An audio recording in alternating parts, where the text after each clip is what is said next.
Hey, you guys. Good night. This is Doc Martin, MD, signing in. It's 2:15 a.m. I have to be at the hospital at 9 a.m. And making this video because it's been a lot on my mind. A lot of conversations with good friends of mine, and just a lot of things I'm seeing, a lot of lessons that I am learning through observation, through experience, through observations of my own experiences. And I would like to say that we as a people we are advancing, and we're learning more, we're getting more enlightenment and insight on how things work and how the world works. And my thoughts are that we are not as much as we think. Um, in this video, I want to talk about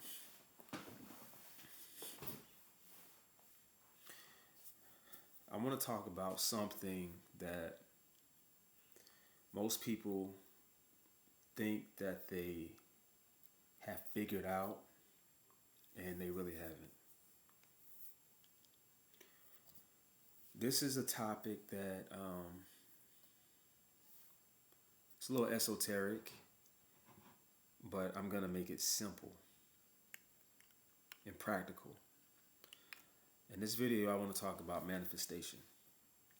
I want to talk about the law of attraction. I want to talk about the secret. I want to talk about the angel numbers, the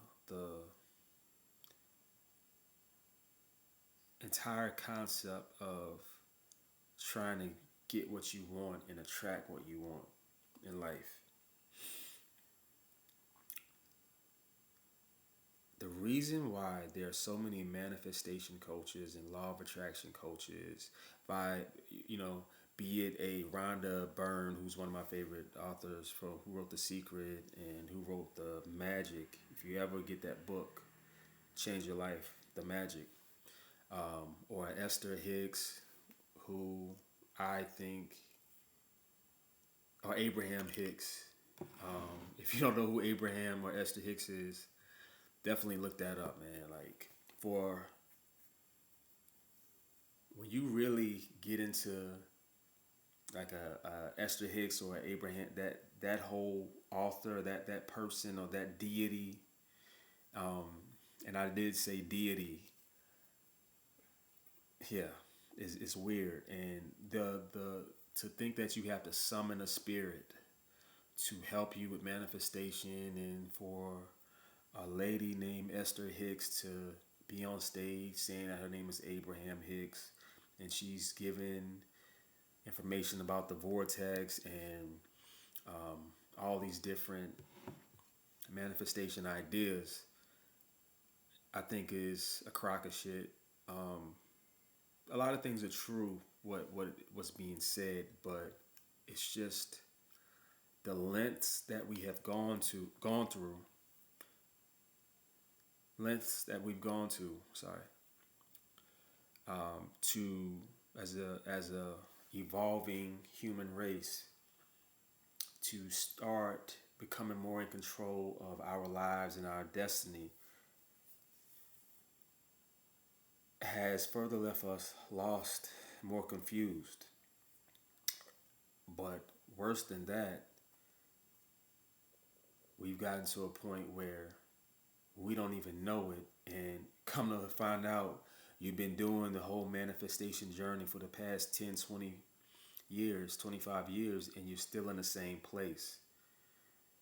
And you'll see people, you have people with the beads, and they got the robe, and they look spiritual, and all these trinkets and symbols, and they have all these books, and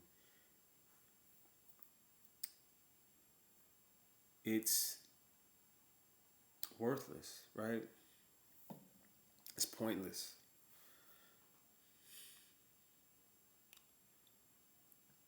Real manifestation comes when you know what you want. I'll say it again.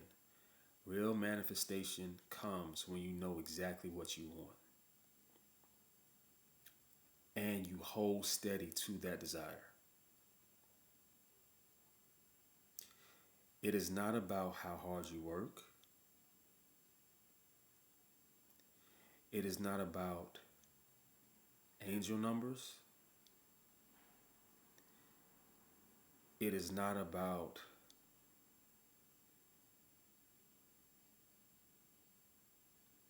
energy as much as you think.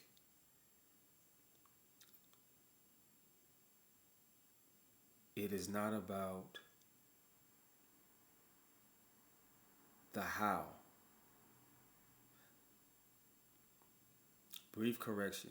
Energy, yes, it is about energy, but not all the time. But those other things, like angel numbers, um, you're seeing the same thing over and over. Or I thought about this and I saw this. Or I just thought about this and I saw this. Right? I have a thing personally where I can think about a movie and walk in. I can think about a certain part of a movie. I walked in the living room, turned on the TV, and it was literally on that part of the movie. Not only was the movie on TV and I just thought about it, it was on that part.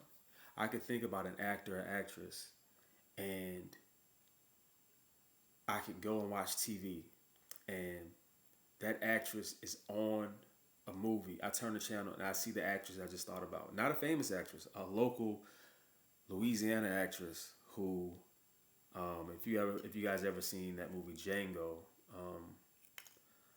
the uh, the end of the movie where the heavier girl, the lighter skin, lighter complexion female, where when Jamie Foxx was shooting everybody in the house and he let everybody go, and then he told her to tell Miss Cora bye, and then she said bye Miss Cora, and then Jamie Foxx shot the lady. The girl who said that, um, she left. She was able to leave. That's the girl I was talking about. That I'm talking about. Well, anyway, I saw. I thought about her because I think I had met her. I met her in person at my old job, and I was in my room, and I had just thought. I just had just thought about her, and I went and I turned the channel. I turned the TV on, and TV was on Lifetime.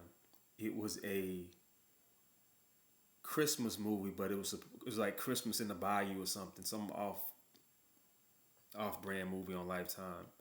But they shot it in New Orleans, and the same girl I had just thought about literally 2 minutes ago was in that movie, and that scene was on. I remember, if you ever seen this movie called, it's an actress called Joy. Her name is Joy Lauren Adams. Um, if you ever watch the movie Big Daddy with Adam Sandler, and it's the lawyer chick who he winds up being with at the end, the one who helps him get the kid. The he had the arch nemesis who was his best friend's fiance, and they were like sisters. And he didn't like the one sister, but he wound up dating the lawyer, and she was a love interest. That's who Joey Lauren Adams is. She's been in some movies. She's not a big actress, but she's pretty solid. I remember I was in New Orleans, and I was in New Orleans. I want to say this was 2009. I had just moved back home, and I was asleep all day. I woke up, and I think it was like 11 o'clock or something like that. And no, 10 o'clock. And I'm watching a movie. I turn on the TV and I see her on this movie. She's in Doctor Scrubs. Now, I've never heard of this movie before, but I see the actress. It's Joy Lauren Adams. I don't think anything of it. Kid you not. True story. I leave my house. It's like 12:30. I'm trying to get out and do something. I'm about 21 at the time, 20, 21, 22. And I leave the house. I go down to the French Quarter. I park my car. I shit you not. I see the lady. I see the same exact actress that I saw on TV. Maybe like 2 hours late, well, an hour before. I see her. She's skinny. Okay? Super skinny. She's with maybe about 3 or 4 other people. I parked my car and I looked at her and I said, hey, how you doing? I said, hey, you're an actress, right? And she's like, oh yeah, okay. And I said, didn't I just see a movie with you in it? I think I just saw a movie with you in it before I left the house. She's like, oh, what was the movie? I said, I don't know. And I said, you're Joey Lauren Adams, right? And that sounds awkward, but like usually, believe it or not, we're all kind of awkward when we see a star or something that we don't know. But I said, hey, you Joey Lauren Adams, right? And she looked at me. She's like, yeah. I'm a movie guy. I know everybody. I know all the actors. I know names of people you would never even think of. That is my jam. That's what I do. I know people's names. I'm a movie fanatic. Not sports. Sports don't interest me much. I'll play sports for fun, but as far as like keeping up with athletes, not so much. I'm a fan of movies, and I keep up with the actors and actresses just as much as I like the movies. Not the actors and actresses. I keep up with movies, and that's how I know actors and actresses. So I knew her name, Cold. And she looked back, she's like, yeah.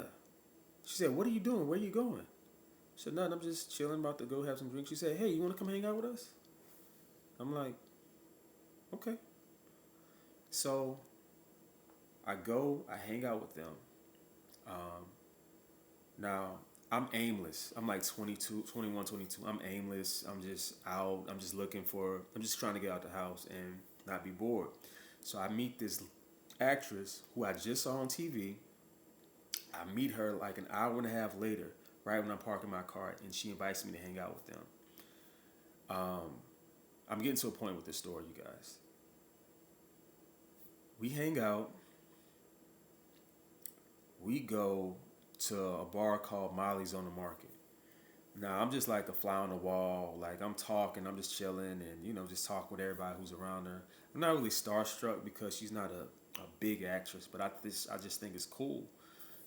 I've known who she was from the movie Big Daddy. That was the first movie I saw her in, and she was also in that movie The Program with James Caan and Omar Epps and Christy Swanson, and she was in this movie. She was also on the episode of Grey's Anatomy, I think too.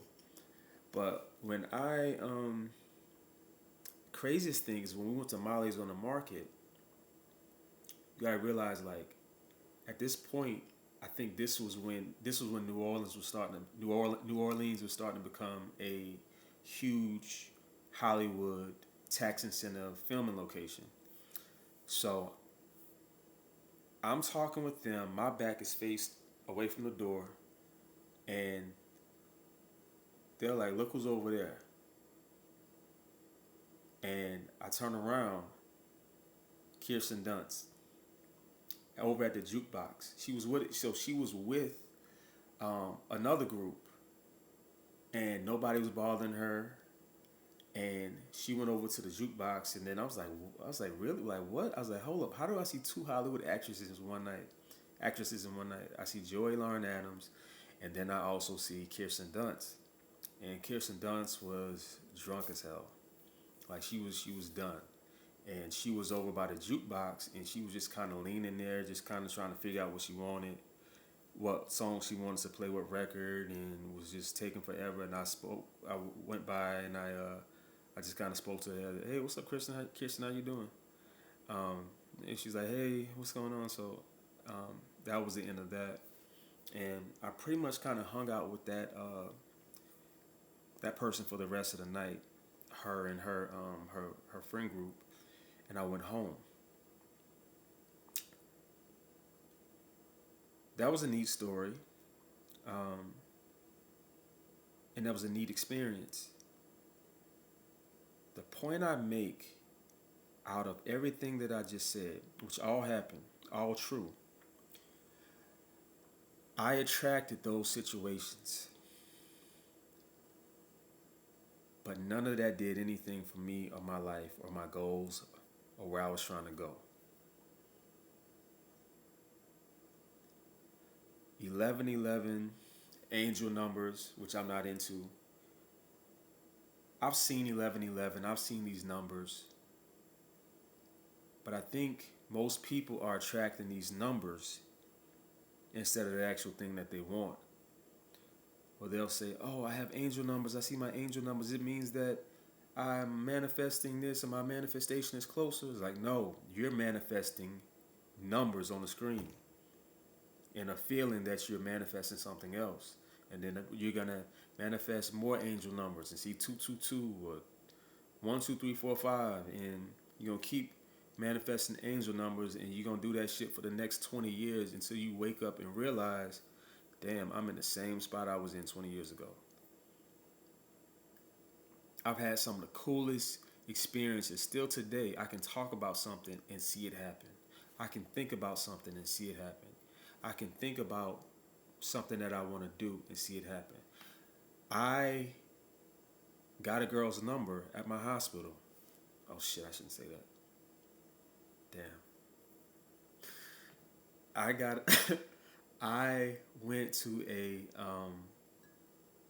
I said that if I went to a Christmas party and I already had it in my mind of somebody going, and every time I tried to get this girl's number, I didn't have my phone, or it was a lot of people around, and our interactions were kind of awkward, and it was always at work, and I was doing stuff, and I said, you know what? I'm gonna go to this person maybe at this Christmas party. It's a hospital party for a certain department. They may go, they may not go, but I'm thinking they might be there, so I'm definitely gonna go. And if I go there, I'm shooting for this person. Anybody that doesn't know what I mean when I say I'm shooting at her. It's not I'm shooting at her with a gun. It's I'm shooting my shot, right? So I say if I see her, I'm shooting at her, I'm getting a number. Plain and simple. I saw the girl. I had my phone this time. At the party, I got a number. And she was there. Just like I thought she would be. Just like I planned, well, not planned, but just like I was thinking she was going to be there. And I was thinking, as soon as I see her, that's what it is. And I got a number. Now, did not know she was married, so never called her again. But anyway, yeah, nothing happened from that once I found out she was married. Like, you know, kind of deaded that situation. But anyway,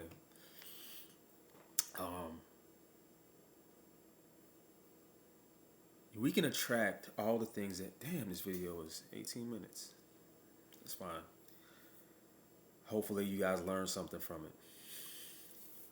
Manifestation and attracting things, we're always attracting things. The issue is not being able to manifest, because you're manifesting every day.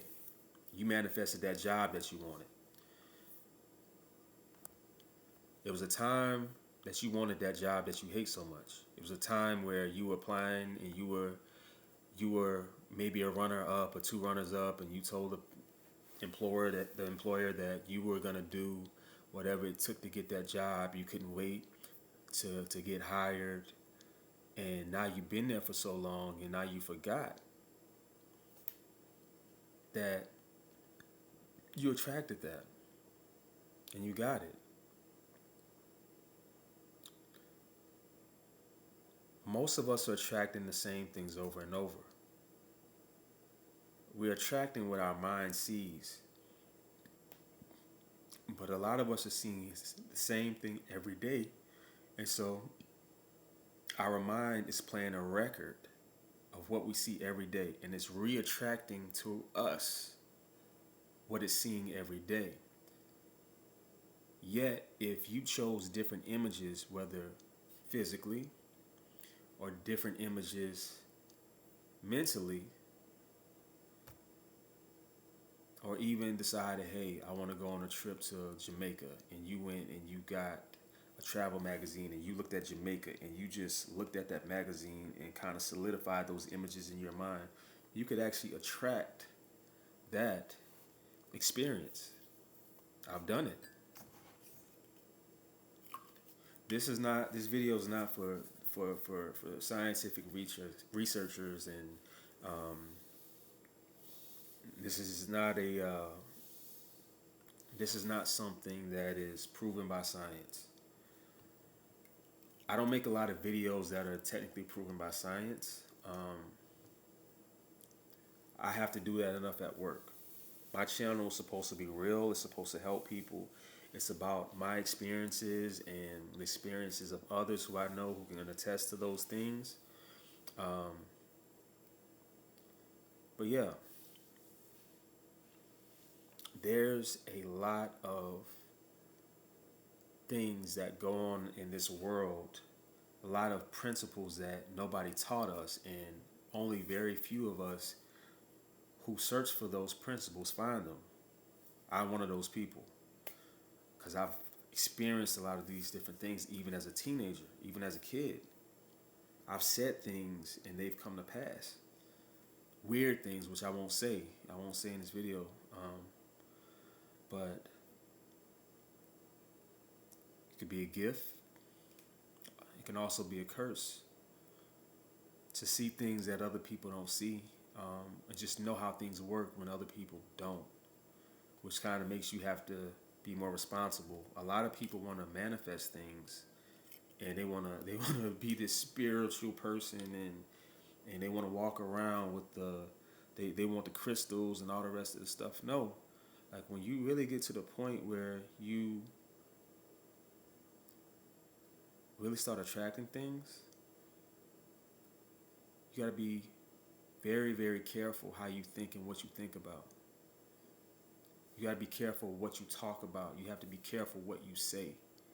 I've said things in anger, and just how I say something, it happens. Not like something bad happened to anybody. That's not what I'm saying. I've called things, and a lot of us have done this. I've called things like things that, like, how the hell did you know that would happen? I'm like, bro, like, I didn't.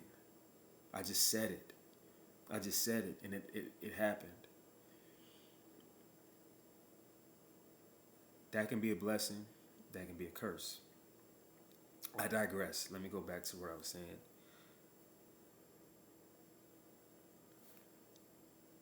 Manifestation comes from images that our brain is seeing, because we're always attracting. Always. And if you wake up in the projects, or you wake up in a trailer park or in a bad neighborhood, I know I have people from different cultures watching my videos, black, white, Indian, Hispanic, wherever you are. If you see if you live in an impoverished neighborhood, and every day you wake up and you see that same thing every single day, and you live in this big old trailer park, and all you see is RVs, trailers, or you live in the projects, and you live in New York or Chicago, and every time you wake up out of your unit, you go downstairs, you go downstairs outside, open the door to leave the building. What do you see? You see a big, huge other project building right in front of you. And then you look to your left and you look to your right, you see other buildings that look the same. Now you can get out, you can go through those buildings, but I really do believe that these buildings were built in a certain fashion. These complexes were built in a certain fashion to keep people in them, and to make people feel like this is your section of the city. This is your section of the planet. This is where you stay. This is where you reside. Don't leave from here. Stay contained.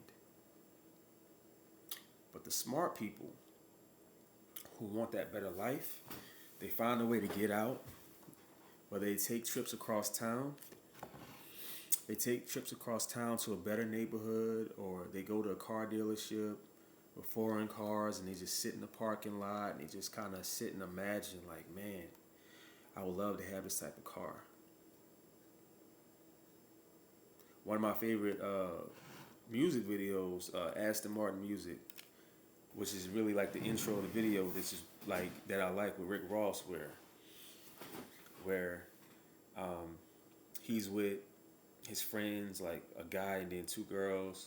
They're like kids, and then a dude drives up in an Aston Martin with his girlfriend, and then Rick Ross is like, man, they're like, yo, that's my car, and he's like, oh, that Aston Martin V8, that's my car. And then the girl's like, Ricky, you ain't gonna never get that car. And then the other girl's like, no, don't worry, you're gonna get that car someday, Ricky. And he was like, boss, all right, boss. And then the video goes where like now he's, I hate to say a drug dealer, but he's in Miami and it shows him driving that Aston Martin. And the whole point of that video was just like dreaming and imagining, visualizing, like, yo, he got that Aston Martin. He got that Aston Martin. So the smart people, if you're living in a spot you don't want to be in, you just get around the people and get around the things that you want to be like and that you want to have respectively. And not be trapped. But manifestation works off of images of what you want. But the biggest point of this video, let me get to it, in which I just had a conversation with two different people about this. The biggest thing that we do that messes up manifestation is we don't know what we want. Not only that, we don't keep that thing at the front of our minds. You can have all these angel numbers and say, oh, manifestation, oh, I manifested seeing this person at this place. Like, that means not a damn thing if it's not getting you to what you want. All in all, being able to manifest comes down to knowing what you want and sticking to what you want. But why don't we stick to what we want? Number one, we don't know what we want because everybody's telling us what we should want. Number two, even if we decide, oh, I want this, we're not specific enough. We say, yo, I want to be comfortable. I want financial freedom.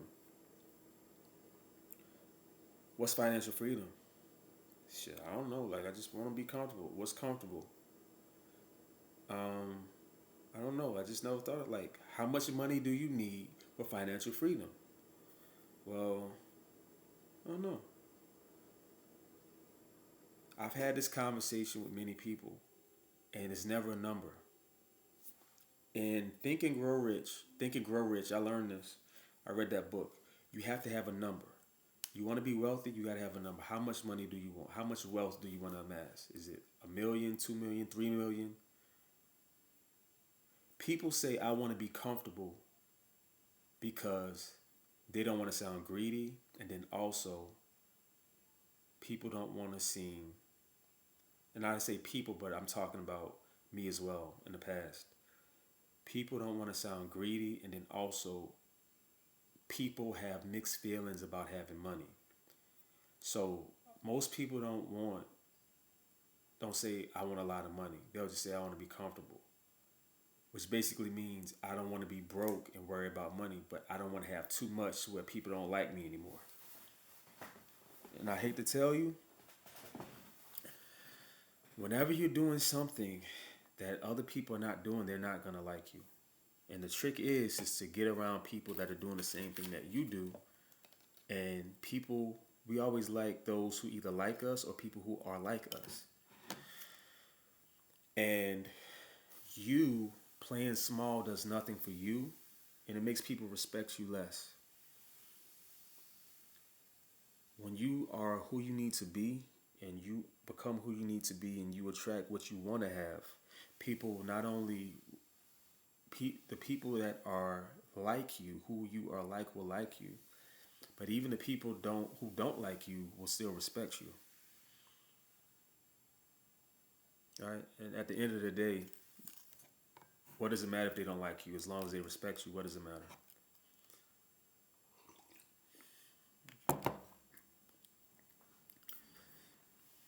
So knowing what we want, being specific. Number two, staying staying dead set on that thought, staying dead set on that desire. Most people want something that we don't want it. We want money when we don't have it, and then when we pay that bill or we finally pay that thing off, oh, I'm good. I don't need that much money.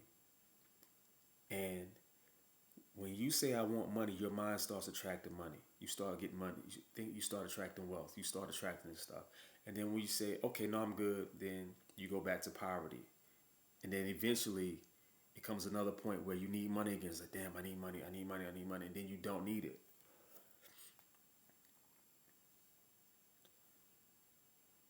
Stick to one thing. Stick to one thing. Be dead set on what you want. When you are dead set on what you want, God will start bringing those things to you. But when you are double minded and you waver on what you want because you think you don't need it, people convince you that you don't need it, people convince you that you shouldn't want it, and people convince you that you'll be a better person without it, or you just feel like you don't want people to be jealous of you. You feel like you don't um, like maybe I mean, so many poor people in the world. Maybe I don't need it. Maybe I'm just asking for too much. All these excuses are pushing your manifestation away. You can do all the damn angel numbers and tarot cards and fortune telling and all the stuff that you want. None of those things will outbeat this concept I just said about knowing what you want and sticking to it for long enough for it to for you to attract it and for it to come to you. None of these things, none of these tactics are going to help you. You can read The Secret until you blue in the face. You can watch Abraham Hicks. You can listen to Deepak Chopra meditations. You can meditate. You can have gratitude. You can have high energy. You can do all these things until you blue in the goddamn face. Excuse my French. And still never get the life that you want because you don't want it enough. And you do not hold that desire still enough for long enough for you to actually get it. Make up your goddamn mind.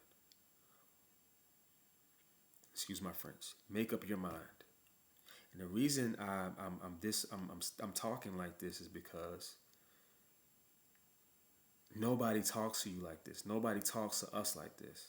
And it's extremely important. It is crucial. It is vital.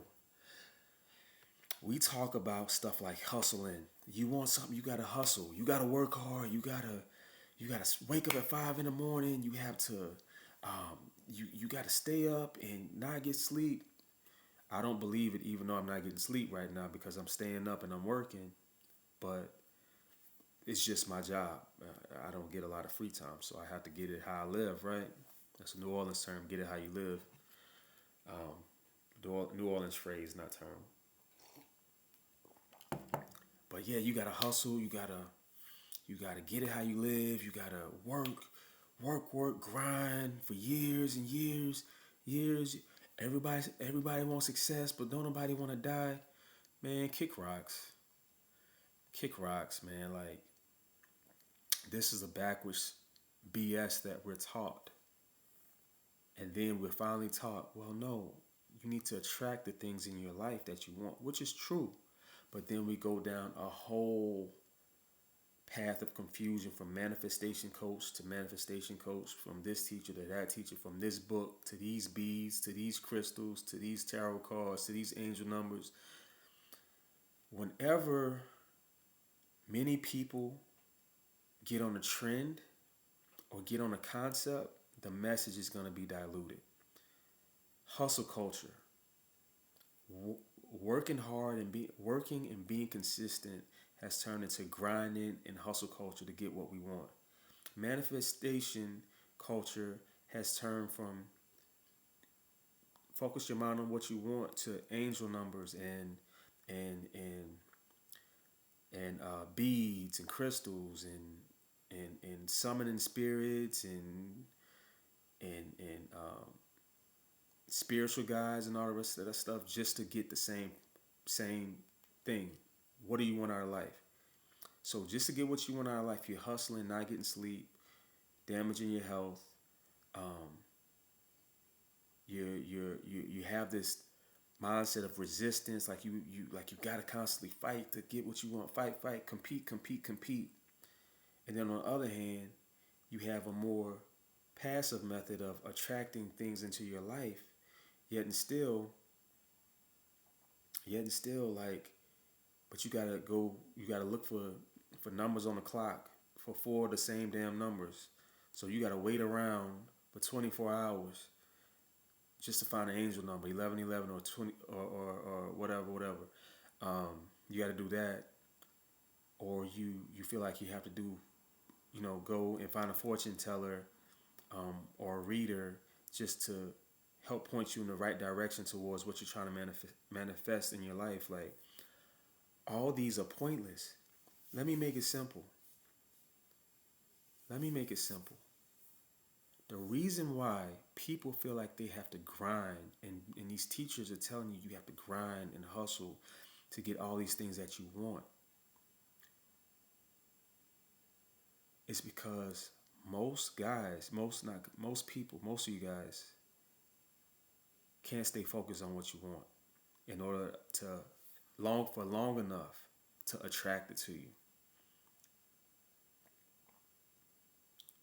But it's something about when you hustle and you work, and you work hard, that helps you keep that thing in the front of your mind when you're working towards it. Now, let's talk about the how. Let's talk about the how. Many of us, when we want something, we don't know how we're going to get it. And so we say, well, I want to make this much money every year, but it's not really realistic. So yeah, I don't really know. I don't really know. Like, I don't know. Like, most of us don't know what we want because we don't know how we're going to get it. Newsflash, the how you're going to get it, your manifestation, or whatever you want, the how, I know you were taught this. You have to figure it out how. The how is none of your goddamn business. Excuse my French. The how is none of your business. The how is none of your business. Your job is to focus on the what and keep it that way. Focus on what you want and stay focused on what you want and continue to want that thing. And then you start to take action. Your mind is programmed to action. All the steps will be figured out. All the things, all these type of things are going to happen to you, happen for you once you decide what you want and you focus on that thing and you decide and you don't waver based off of who you think is going to like it or not like it, or you waver because you feel like maybe you're asking for too much because nobody else around you has that. I'll say this again because this is big. You waver on that desire because you look around you and nobody else around you has that same thing that you're wishing for. And so you feel like you don't need it because you don't want to be ostracized for having more than the other people around you because you're so focused on just being normal and standard. And God did not build you to live a standard life. God did not build us to all be the same. If that was the case, we would all look the same. And we don't look the same. We have different genetics. We are meant to live lives that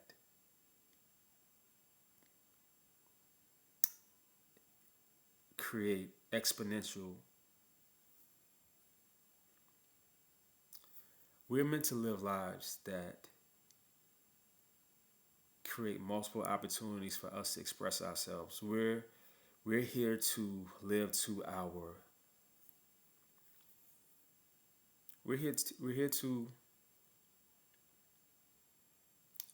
live to our fullest potential. I'm trying to figure out the best way to say what I was saying. That was what I was trying to say. We're here to live to our fullest potential. And how can you live to your fullest potential when you're worried about what everybody else is doing? And you're worried about what they want, what you want, what they have versus what you want, and what you want versus what they want. And you feel like if they make $50,000, okay, well, I'm good with 50,000. No, no, no, no, no, no. Stop. Stop comparing yourself and your desires to everybody else. If you have a desire, it is because God put it in your heart to have that desire.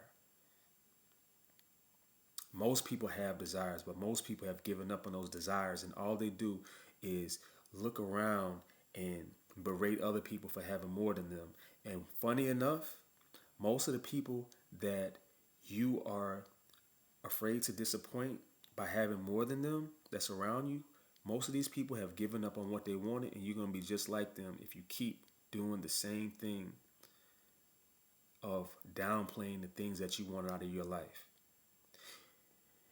It's your life. If you want something, go after it. But the hardest part is not going after it, because when it comes to taking action, that's not the hard part. You took action by going on the internet after you opened your computer, after you probably came inside, or you went to your phone, you looked up this video, you saw the title, you clicked it, and you're watching this video and you're getting knowledge from it. You're getting insight, and this is going to help you to develop you to think better and make better choices to create the life that you want. What tends to happen is that we think we need to do more than we actually need to. But the reason that we do more than what we actually need to is because we can't stay focused enough on what we want to attract it to us.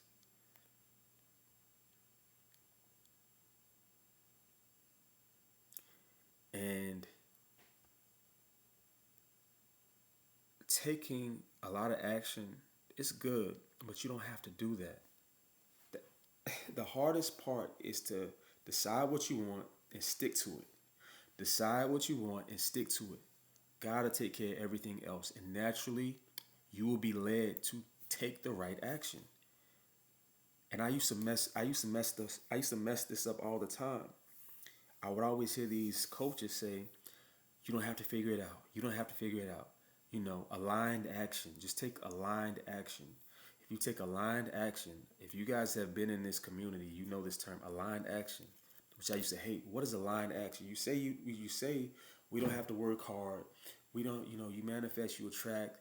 You don't strive, you thrive. You don't try to work hard. You don't want to build up resistance, you attract. All you do is take aligned action. Well, I finally found out what this meant, and it changed everything. Aligned action is not what you think. Let me make it easy for you. That aligned action you're trying to figure out is simple. When I was trying to get into residency, I was studying for my boards. I was like, what do I need to do? What do I need to do? I've been out of school for a while. Now I'm trying to get in residency because my path was different, which made me stronger. And I need to get back. I need to apply for residency, and I need to be competitive. Okay, based off of where I'm at, what do I need to do? What if I could take my boards? What if I can take my boards? My boards to get my license before I get into residency. That would probably make me more competitive. Now, I was gonna have to do that anyway, eventually. But let me do it early and make myself more competitive. And I would go to Starbucks every day, and I would just think about, okay, I want to get in a residency. That's what I want. I kept that. I know what I want. I kept that in my mind. I know what I want. I know what I want. I want to pass this test. I want to do this. I knew what I was. I knew what I was going for. So since I knew I had to take this exam and pass it, I would go to Starbucks every single day, and I would do practice questions, and I would study. And eventually, like, I'm studying. I have to take this test. But here's the thing. As I'm studying, I'm actually doing what a doctor does. At this point, I was doing sales and I was bartending. And I've been out of school for a minute, and now I'm trying to get in a residency. I have research, but it's from back in it from some time ago. No recent research. Um, um, my path was different. I'm bartending, in sales, and I'm studying for this test. And it's like I'm trying to get in a residency, but eventually, as I'm studying, turns out that as a doctor, you never stop studying. You always have to read. You're always reading, always reading. I'm always reading. I'm always learning. Um, Even in studying for my test, I'm aligning with the person I'm becoming because I'm studying for my boards, right? When I'm at the computer and I'm at Starbucks and I'm taking these practice tests and I'm reading up on all this medicine to pass this test. I felt myself becoming more aligned with being a doctor and less with being a bartender and a salesperson, because now with this information in my head, I'm thinking like a doctor. And all of a sudden, and I used to go to Starbucks every day. Every day. Anybody that knows me, I'm a Starbucks fanatic. Not because of the drinks, I just love the atmosphere. I love the positive atmosphere of Starbucks. And everywhere I go, they treat me well. Now, I go to Starbucks all the time. Didn't see doctors. Nobody in scrubs. As soon as I'm about to apply for residency and I'm studying for my step 3 exam and I'm trying to get clinical experience, and I'm trying to get in the realm of medicine again. All of a sudden, almost every day I'm studying, I'm seeing doctors. People are coming up to me. I'm going up to people I'm talking to in scrubs. I'm asking them questions. I'm just meeting doctors on a everyday basis. And I met one guy who was an ER doctor when I was out of it, and I was trying to get in residency, and he gave me a lot of encouragement to choose emergency medicine because that's what I always wanted, and I almost didn't choose emergency medicine based off of where I was at. And this guy was the president of the National Organization for Emergency Medicine Residents, which is huge. And I met him in the suburb of New Orleans at Starbucks.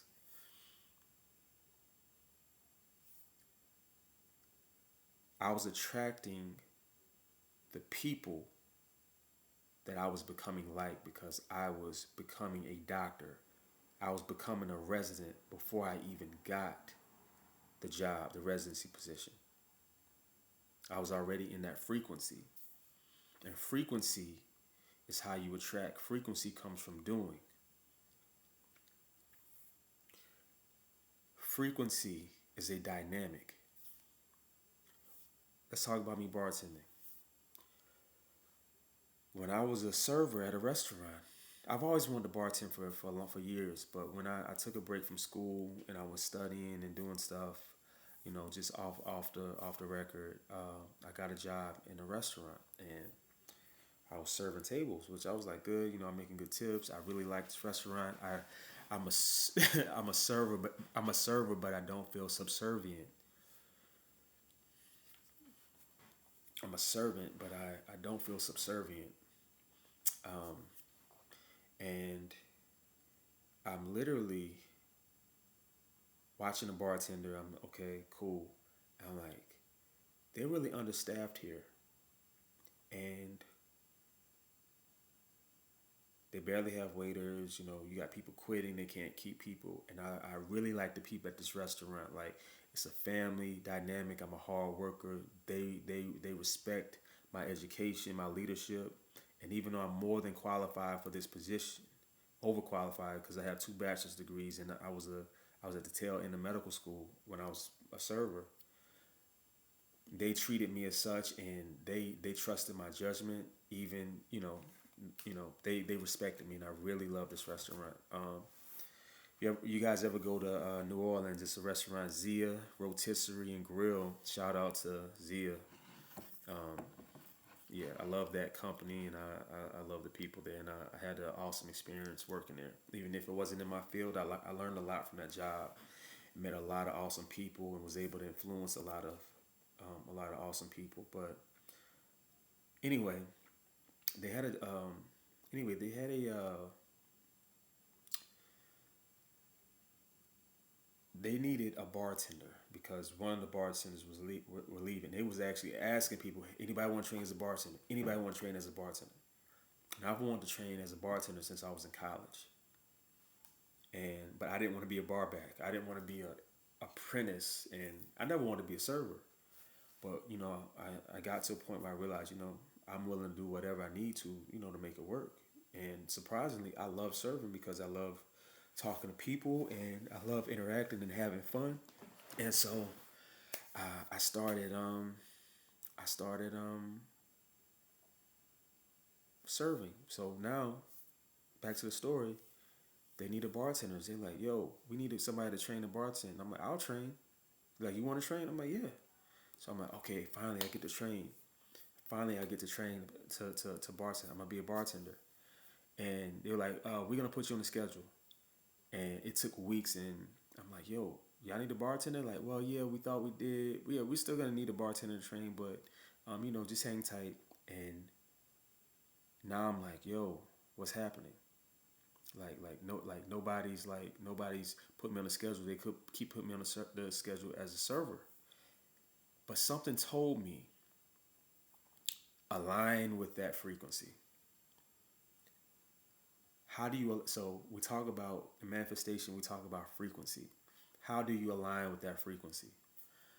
Um, so what I did, I said, if I was what would a bartender be doing? Like, as a bartender, what would I have to know how to do? Like, what can I be doing right now to put me in the frequency of being a bartender? Okay. And I said, I got it. So I had watched videos in the past, and I have a history of going out and drinking and stuff, and I learned a lot being in the service industry. So I know a good bit about alcohol, and I'm the type of I can tell you, even before I was a bartender, I can tell somebody, oh, this is a good drink, or get this drink, or I can go and order. I can say, give me a vodka martini on the rocks, extra dirty, shaken, or give me a White Russian, or give me a whiskey sour with Maker's Mark, or give me a Macallan 12, or a Glenfiddich, or Tullamore Dew, Scotch, a Dewar Scotch with a splash of water, or I can order drinks. I knew way more than enough about drinks before I was a bartender. So I kind of and I watched videos like some years back on figuring out the different whiskeys and stuff like that, and what's the difference between this and that and this and that. And this is back when I was in Miami, and I applied for a job, and I never got the job as a bartender. They would be like, "You need no experience," and I'm like, "I got 2 college degrees. I'm in med school. I still can't get a job as a bartender." And they need people. Most bartender jobs, you have to have experience or be a cute girl, one of the two. But you got to have experience. High end places, no experience. They saying no experience, couldn't get the job ever. And finally, now I'm working as a server. They have this opening. They want to start training people, but they haven't put me on a schedule yet.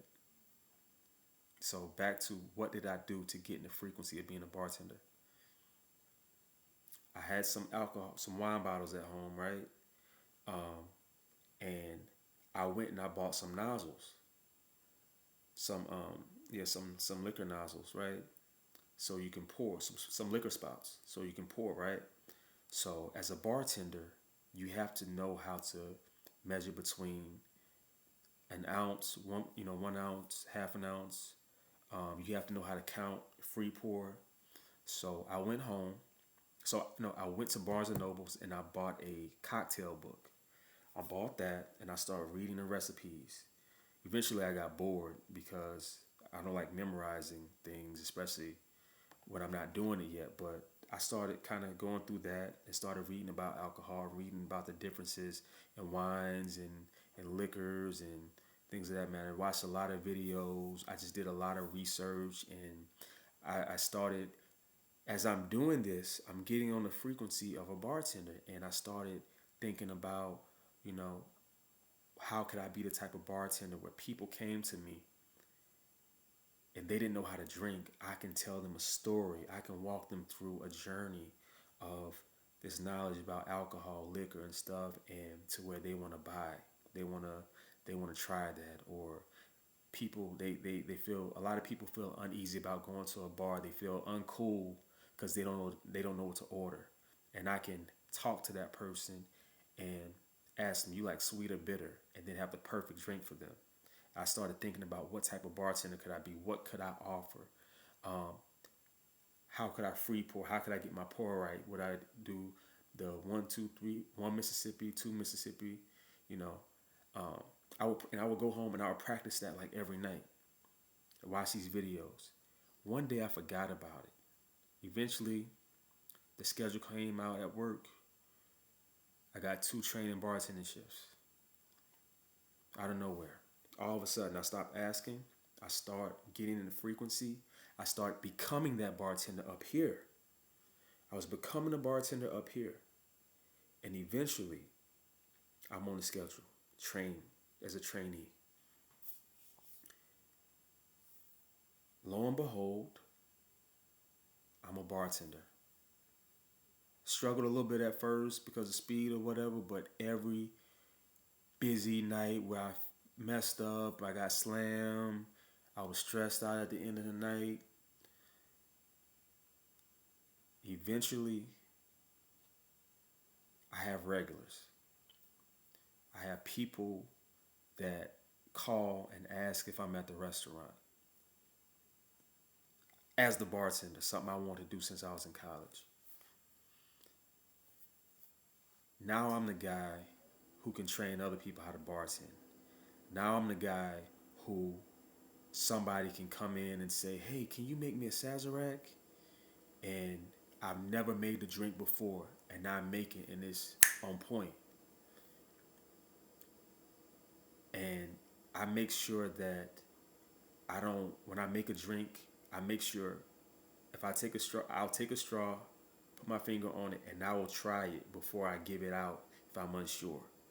And I make sure that I don't send out any drinks that I make without making sure that I at least like it first, even if I've never had it before. Now I'm the guy where they're like, yo, I come here all the time and I have this drink and nobody makes the same drink like you make it. It's like you make it with love. Becoming that bartender up here. Yes, I was doing things. I was taking action. I was buying the books. But here's the thing.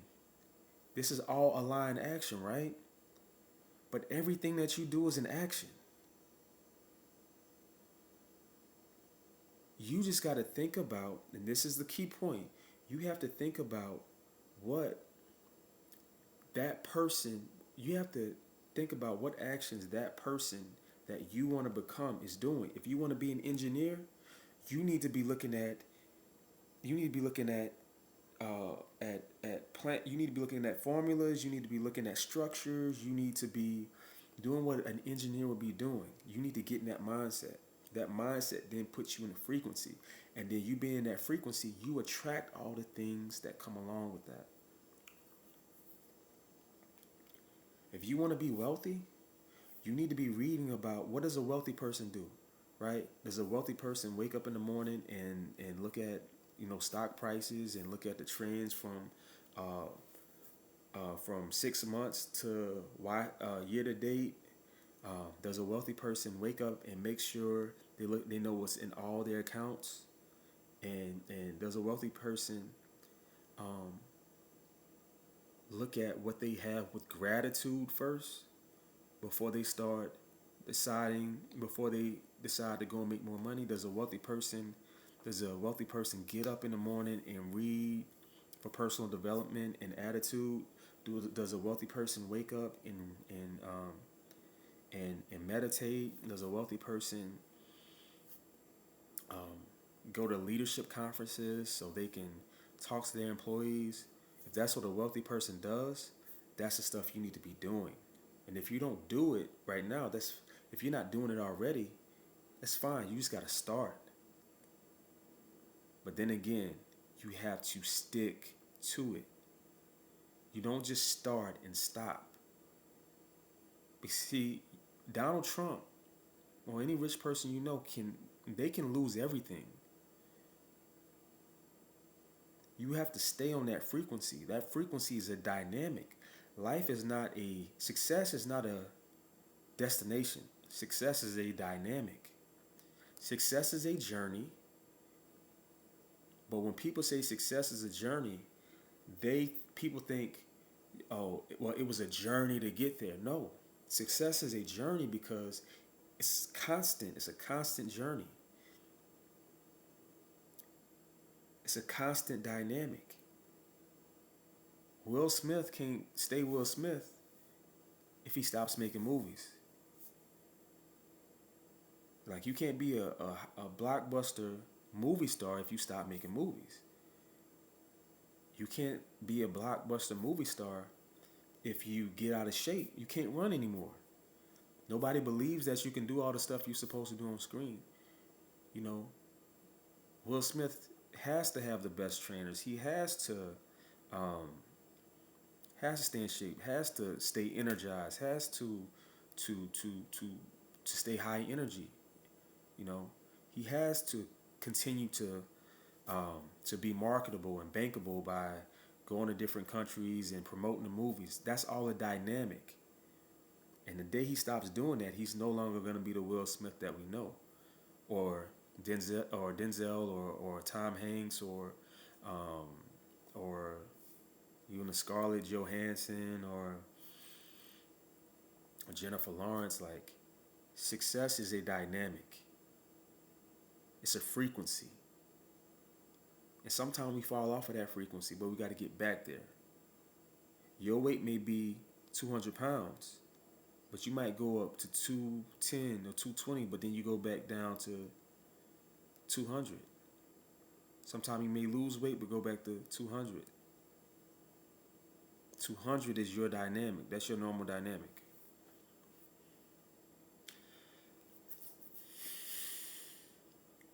And so,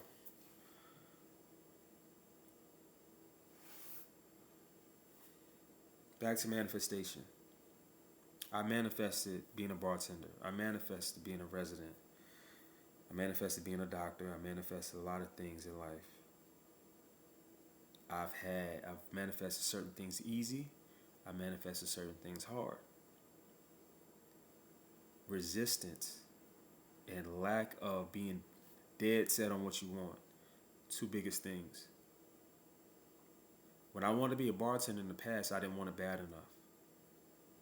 And then when I wanted it bad enough, it was almost like I was desperate. And you don't have to be desperate. I'm a big believer in surrendering and the drop method. Like, when you want something, decide what you want and drop it. That shit happens fast. Super, super fast. And we're not taught that. We take extremes. People either say, well, you gotta work super, super hard to get what you want. You You gotta hustle, you gotta grind to get that. Or law of attraction community, manifestation community says, you just think about it and it comes, and that's it. And it's really like a balance between the two. Everything is a balance. It's never really an extreme.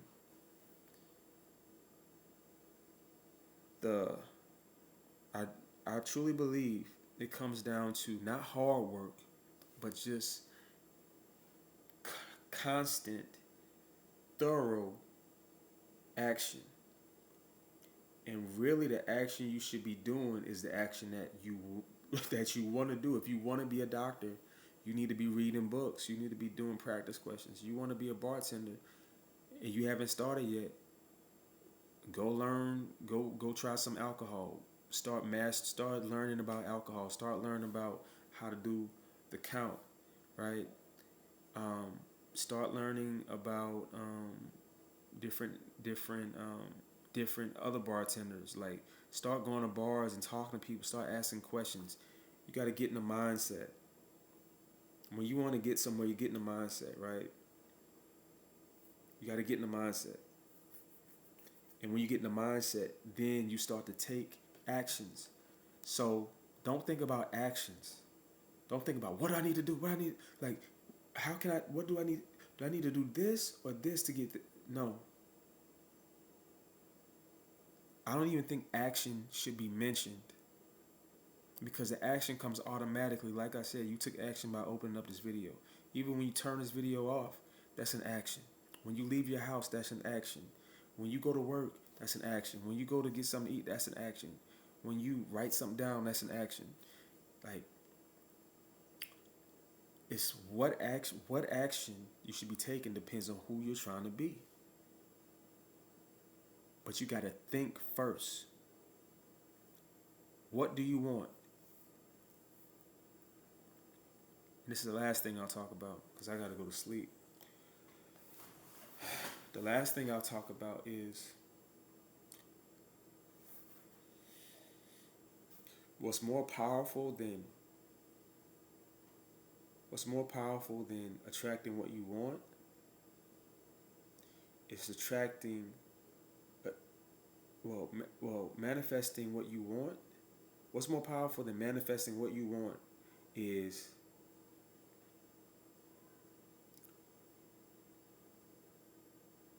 manifesting the person that you want to become. Because there's a book that says "As a Man Thinketh," which is a good book. It's very simple, very short, very easy read.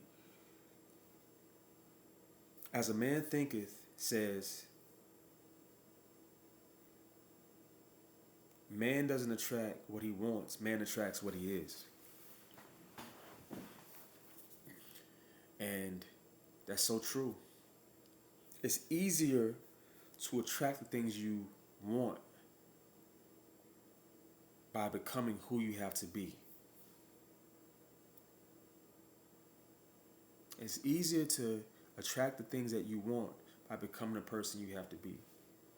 Man does not attract what he wants, man attracts who he is. If you want love in your life, if you want a loyal, loving, supportive person that's emotionally stable and is affectionate and is motivating and is honest,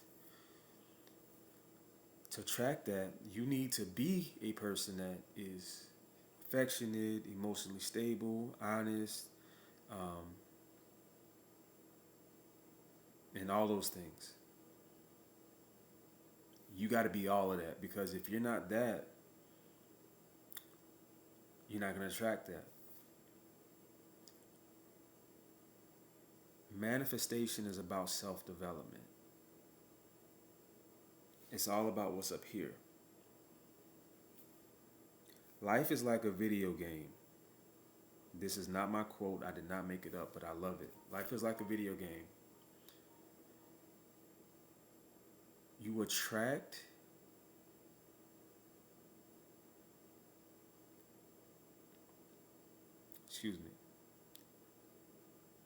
you It's 3 o'clock in the morning, so I'm a little tired.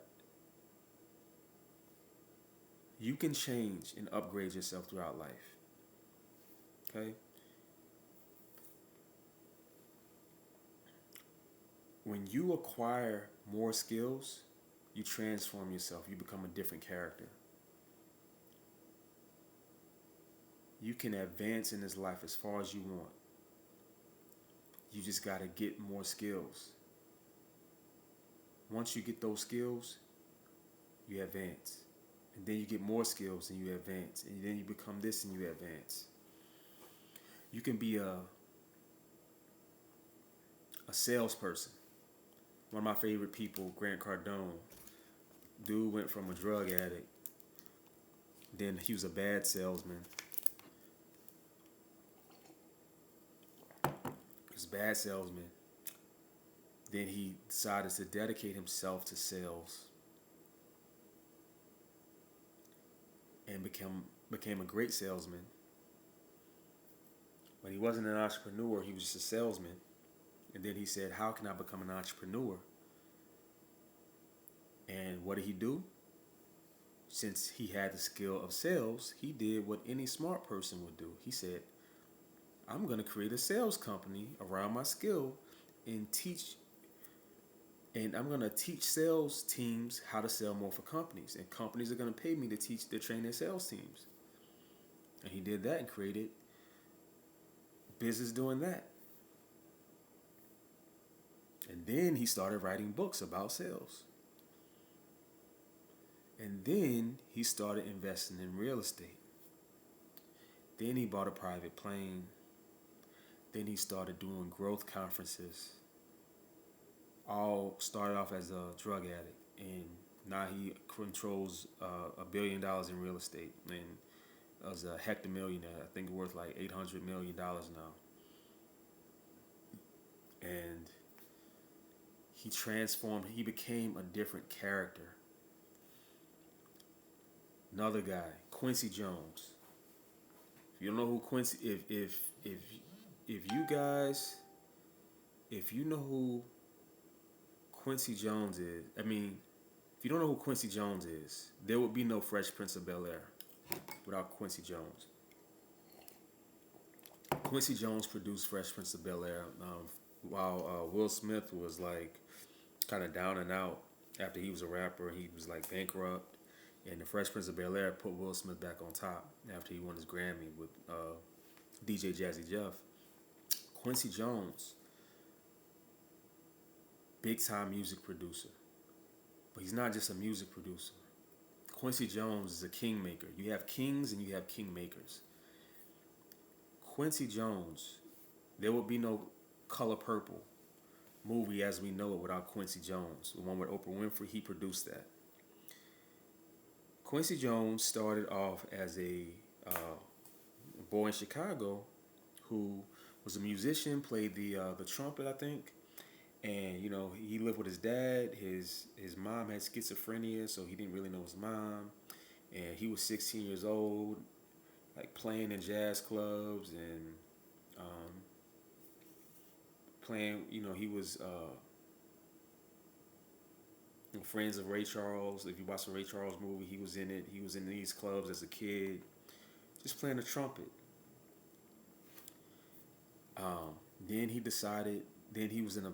Then he was. I think he was trying to. He was in a band or trying to start a band, and they didn't really give him much. Much. They didn't give him much love here in the U.S. And so what did he do? He formed a band and went overseas to Sweden, and he even learned Swedish. And he was just in Europe performing with his band, and they went bankrupt, lost all their money, and he went back to the U.S. and got a job as a music executive. And he was making hit after hit after hit, like making hits. He was like a hit maker. And got back on top again. And then he left that. And I want to say he started his own label. Can't remember exactly, but think he started producing music. He became a composer. Yeah, he was a composer. That's what he was doing. He was a composer. Like, he was a composer in Europe. Then he went back and became an executive.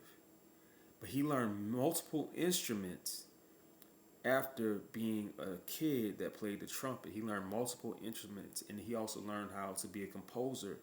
Wound up losing his money in Europe. Came to the U.S. Became a record executive, and was putting out famous hits as we know today. Then I think he started his label. No, he didn't start his label. Anyway, he started.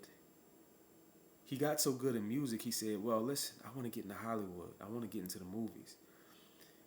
And he found a way to start doing music scores for movies.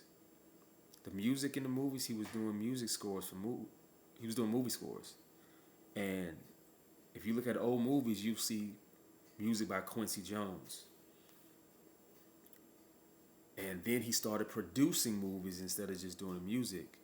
And then he started producing TV shows and movies like Fresh Prince of Bel-Air and The Color Purple. And then he created his record label.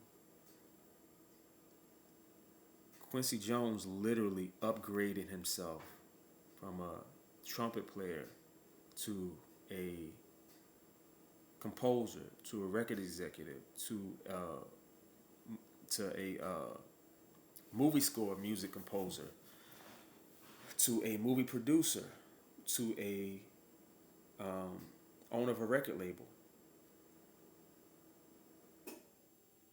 You can be who you want to be. You can get to that level. You can always upgrade. You can become the new character whenever you want, and trust and believe it does not take years. All it takes is skills. But how do you build those skills? Number one, you got to want it. Number one, you have to want it. You have to want. You have to want it. You have to know where you're going. If you want to be a salesman, go get a sales book. Learn sales.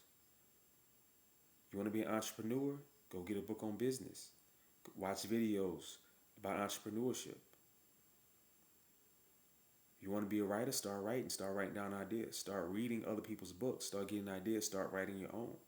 Just start. Skills come from practice. Once you figure out what you want to do and you stick to it, everything else will come. That aligned action is nothing you got to think about because it's going to be automatic action. Aligned action is automatic action. Thank you, God. I thought about it. I was trying to find a way to say it the whole time. Aligned action is automatic action. Automatic action only when you're focused on the frequency of the person that you want to become. If you want to become a personal trainer, what would a personal trainer be doing?